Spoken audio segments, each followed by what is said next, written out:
Namaste. So we're here to do a chakra alignment course. And you might be wondering, what are chakras? So everyone is coming to this course from a different space.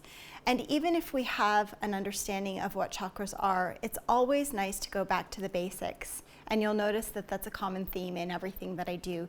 Going back to the basics is always, in my opinion, essential. And I think Zoya agrees.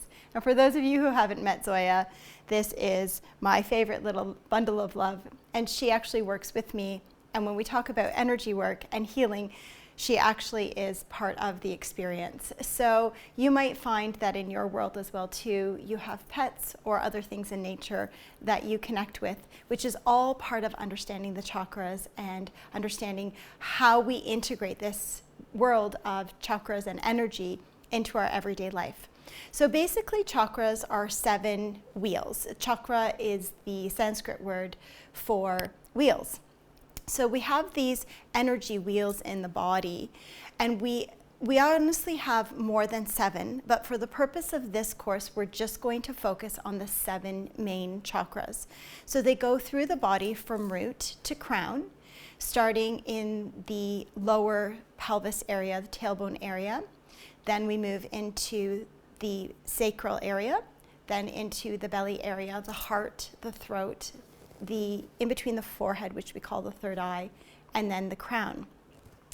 The colors of each of these chakras go through the colors of the rainbow, so it makes it easier for us to remember.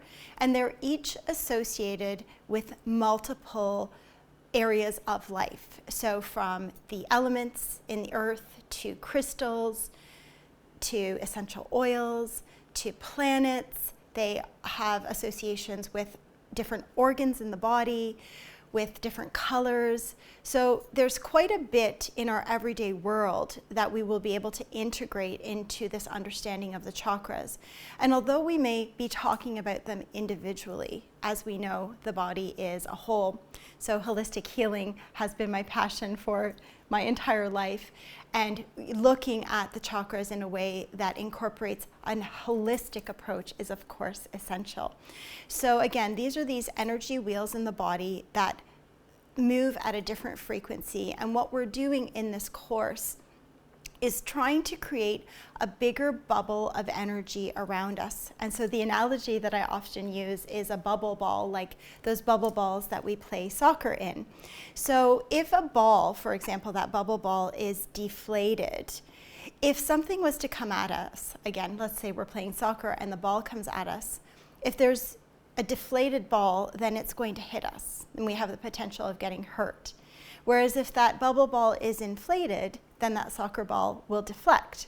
Just like if we're in those big soccer bubble balls and we fall over, we bounce back up.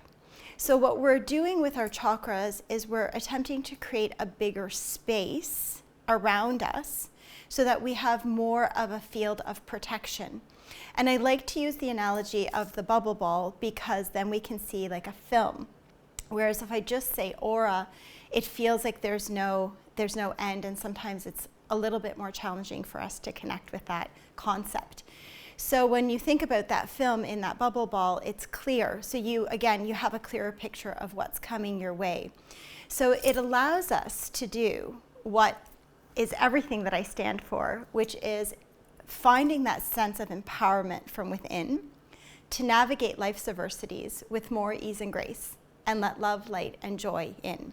So what is the purpose of this course? It is to help us to do just that, to feel that we have more of an understanding, and I'll air quote the word control, over what happens in and around our bodies, so that we can navigate adversities, because life isn't all rainbows, unicorns, and butterflies. There is a real piece to life. So how do we get through those more challenging times? How do we allow that journey, especially when things are more challenging, to be a little bit more easeful, a little bit more graceful? And how do we allow ourselves to move through a space of love, light, and joy? Again, despite what's happening around us.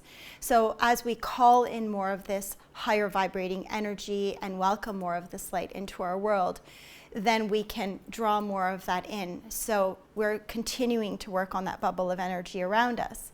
so that we have more of a reservoir to work with.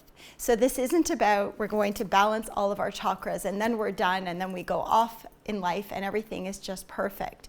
It's about using this understanding of what we can control in our lives to make our lives filled with more love and light, to make those challenges a little bit more easeful, and ultimately to feel that we are living a life that aligns with our true purpose, that is led from the heart, that guides the core, and then we move into that mind-brain as opposed to mind-brain leading the way all the time. So moving heart-brain, belly-brain, mind-brain, as opposed to always being stuck in that mind-brain. So we're really ultimately moving into our bodies. We're becoming reacquainted and reconnected with ourselves. So that, my friends, is where we are heading, what direction we're moving in with this course. Enjoy.